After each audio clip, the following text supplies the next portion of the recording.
लीला फाशी वर्ध करुण्या सोडिले जय जय सद्गुरु स्वामी समर्थ आरती करू गुरुवर्या रे गाणे माता वचनांचा वर्णायामती दे रे जानसी म्हणजे सर्व समर्थ किती गोहरा रे तुके देई दीन दयाळ नचुक मंत्राळे जय जय सद्गुरु स्वामी समर्थ आरती करू गुरुवर्या रे गाणे माता वचनांचा वर्णायामती दे।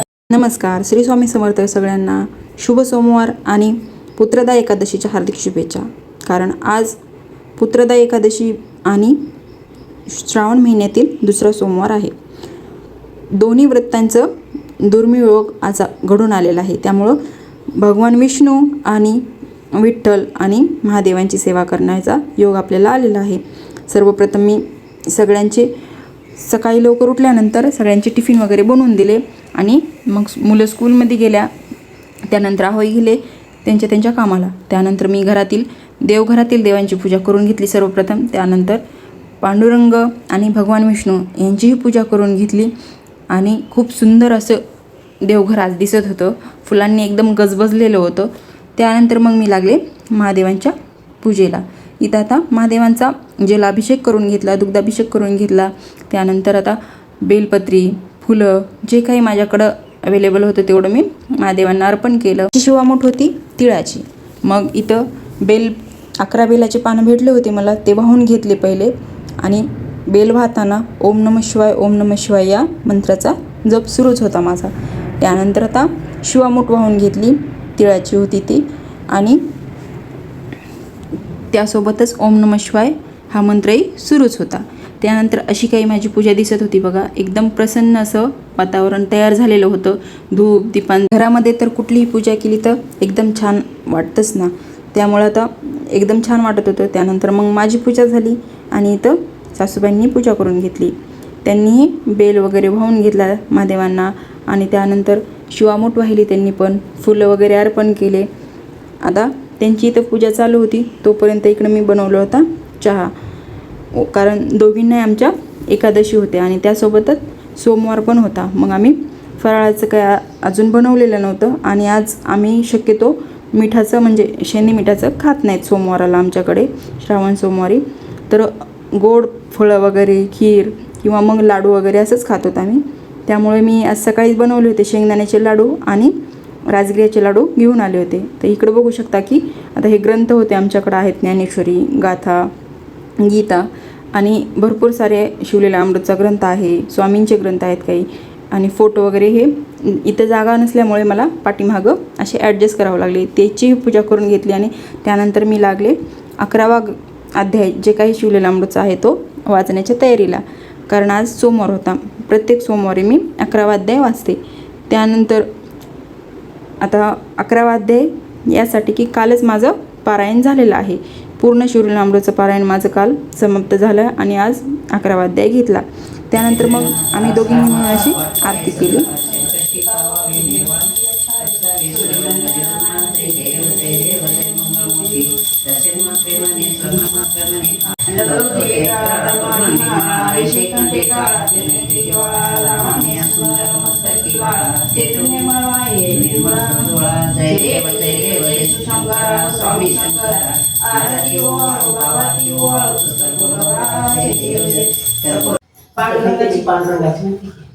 योगी आटा विषय उभा माहिती सदी सोवा पुण्यकाच्या भेटी परमाले गाणी वाया भीमा उदर जिलेका जिले देव जय पांडुरंगा हरी लई प्रकृती महाभूती घेते आता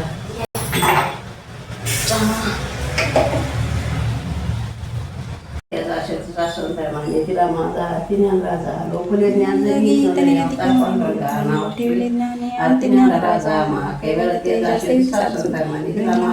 आता इथं बघू शकता माझ्या जे काही कलशातला नारळ आहे त्याला एवढा छान कोंब फुटलेला आहे आणि आता 2 पानावरती एवढे सुंदर दिसत आहेत।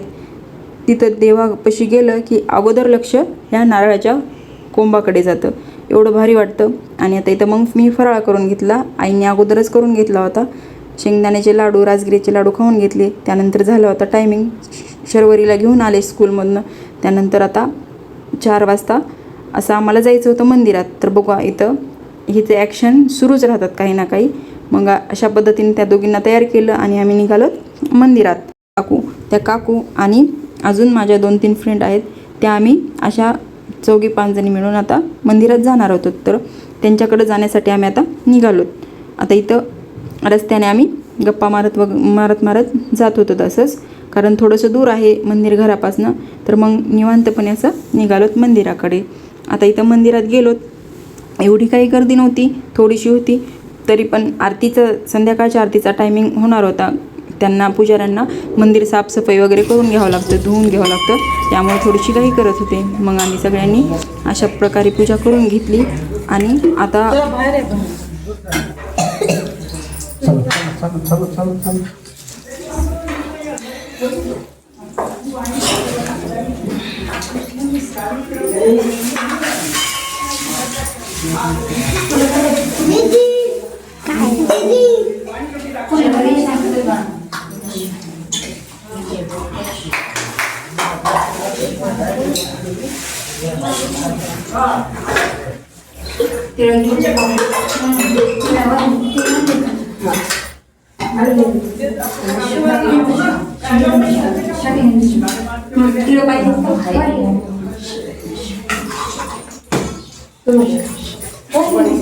सकाळी केली बेलाचं पान आणले का?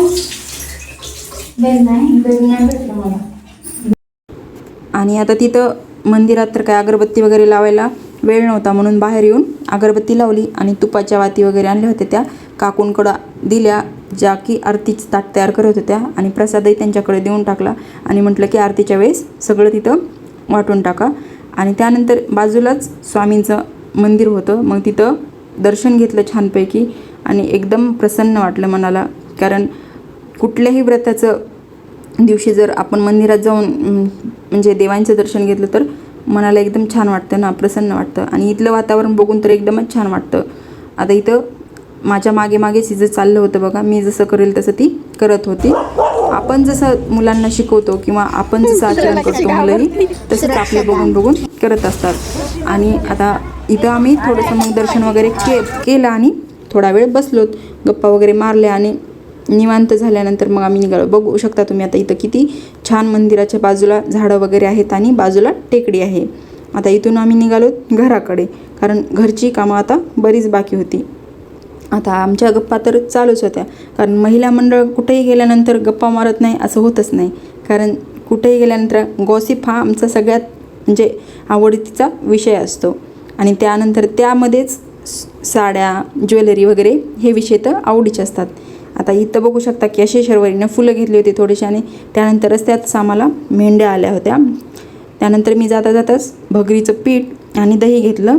आता इथं घरी आल्यानंतर सर्वात पहिले हिचा अभ्यास घेतला आणि त्यानंतर मला फुलवाती करून ठेवल्या होत्या आईंनी, त्या तुपात भिजवायच्या होत्या. आता अशा प्रकारे मी पहिल्यांदाच करून बघितल्यात, कशा होत्यात काही माहीत नाही. आता एक कॅन्डल टाकली त्याच्यामध्ये तुपामध्ये वितळवून आणि ह्या मोल्टमध्ये आता मी अशा प्रकारे ठेवून दिले आहेत, तूप टाकून त्यामध्ये मिक्स करून. आता बघू, उद्या सांगेलच तुम्हाला मी या कशा झाल्या होत्या. तर आता इतर सगळ्या सेट करून ठेवल्या साईडला थंड होण्यासाठी. आणि आता इकडे लागले मी स्वयंपाकाच्या तयारीला. स्वयंपाक म्हणजे आज फराळाचंच करायचं होतं. साधी बटाट्याची भाजी आणि त्यानंतर भगरीच्या दशम्या आणि राजगिऱ्याचा शिरा बनवायचा होता मला. आता इथं सगळ्यात पहिले तर एनर्जी ड्रिंक म्हणजे चहा बनवून घेतला आणि दोघींनी आम्ही, आईंनी मी आणि पोरींनी दूध पिऊन घेतलं. त्यानंतर लागले चहा पिल्यानंतर स्वयंपाकाला. आता इथं सर्वप्रथम मी राजगिऱ्याचा शिरा बनवून घेण्यासाठी राजगिऱ्याचं पीठ छान तुपामध्ये मंद आचेवर लाल रंग येईपर्यंत म्हणजे छान खरपूस असं भाजून घेतलं. आणि आता त्यानंतर भाजल्यानंतर छान त्याचा सुगंध येत होता की त्यानंतर आता ह्याच्यामध्ये मी मिक्स केलं गरम करून घेतलेलं पाणी, ते टाकून घेतलं त्याच्यामध्ये आणि त्यालाही छान असं मिक्स करून घेतलं आणि त्याला छान एक वाफ काढली. असं एकदम घट्ट झाल्यानंतर मग त्यामध्ये विलायची आणि साखर होती जी काही मी मिक्सरमधून काढली होती ती ॲड केली. आणि त्यानंतर त्यामध्ये बदामही टाकले होते मी थोडेसे कट करून. राजगिऱ्याचे पीठ भाजतानाच थोडेसे टाकले होते 4-5. आता इथं छान असा आपला राजगिऱ्याचा शिरा बनला होता आणि टेक्स्चर तर खूप छान दिसत होतो. आता इकडं बटाटेही उकडले होते माझे. आता मी ते बटाटे सोलून घेणार होते, त्याची करायची आहे भाजी. आता हिरव्या मिरच्या मी ठेचा बनवून घेतला आणि फोडणी टाकली ठेच्याची. त्यानंतर उकडलेले बटाटे आणि पाणी आणि शेंगदाण्याचं कूट, शेंदी मीठ टाकून छान असं उकळून घेतलं हे भाजी. आता भाजी पण झाली. त्यानंतर चालली होती माझी तयारी दशम्या बनवायची. भगरीचं जे काही पीठ आणलं होतं मी ते चाळून घेणार होते. आता इथं भगरीचं पीठ चाळणं एकीकडं चालू होतं आणि भाजी एकीकडं बनवत होती. भाजी उकळली होती छान. त्यानंतर अशा पद्धतीनं भगरीचं पीठ पूर्णपणे मी आता मिक्स करून घेतलं पाण्यामध्ये. छान त्याचं उंडा चुरून घेतला आणि इथं आता घेतली भाकरी थापण्यासाठी. भगरीच्या भाकरी थोड्याशा साईडनं चिरा जातात, त्यामुळं थोडंसं पीठ छान मळून घ्यावं लागतं. अशा पद्धतीनं मी आता पीठ मळून घेतलं आणि भाकरीला छान असं थापून घेतलं. थोडं हळूवारच करावं लागते, कारण ज्वारीच्या पिठासारखी भगरीची पीठ हे चिकट नसते, त्यामुळं त्याला थोडंसं हळूपणे थापावं लागते. आता इथं मी भगरीची भाकरी थापून घेतली आणि छान अशी दशमी भाजूनही घेतली. आणि त्यानंतर मी इथं बनवला होता थोडासा ठेचाही, कारण बटाट्याची भाजी मुलींसाठी साधी बनवली होती, त्यामुळं ह्या म्हणजे जे काही दशम्या आहेत त्यासोबत ठेचाही छान लागतो, त्यामुळं ठेचा बनवून घेतला होता. फक्त शेंगदाणे मिरच्या भाजून घेतल्या आणि मिक्सरमधून शेंदी मीठ टाकून फिरवून घेतल्या होत्या. एकदम भारी होतो तसा ठेचा.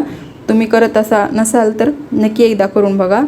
इकडं माझ्या दशम्याही होत आल्या होत्या आणि इकडं बटाट्याची भाजी झाली होती. त्यानंतर राजगिऱ्याचा शिराही बनला होता. आता मला बनवायची होती भगर आणि तीही तिखट. त्यामध्ये हिरवी मिरची, बटाटा आणि थोडेसे शेंगदाणे टाकून फोडणी दिली तर भगर खूप छान बनते. तशा पद्धतीने बनवली होती मी भगर आणि खूप छान झाली होती. आता इकडं सगळं फराळाचं जे काही आहे ते रेडी होतं आणि देवालाही नैवेद्य दाखवून घेणार होते मी. जर तुम्हाला माझे व्हिडिओ आवडत असतील तर माझ्या चॅनलला सबस्क्राईब करायला विसरू नका आणि व्हिडिओला लाईक शेअर करायला विसरू नका. अशाच नवनवीन रेसिपीज, नवनवीन जे काही आहेत पदार्थ ते मी तुम्हाला दाखवेल आणि माझ्या रोजच्या आयुष्यातील काही सुंदर क्षण तुमच्यासोबत शेअर करत जाईल. आणि नक्की सांगा की तुम्ही व्हिडिओ कुठून बघता हेही मला कमेंटमध्ये सांगा आणि व्हिडिओ कसे वाटतात हेही कमेंटमध्ये सांगा. चला तर तोपर्यंत मग सगळ्यांना हर हर महादेव आणि श्री स्वामी समर्थ. भेटूया अजून एका अशा छान व्हिडिओमध्ये. तोपर्यंत घरचं खा, हेल्दी राहा आणि मस्त राहा.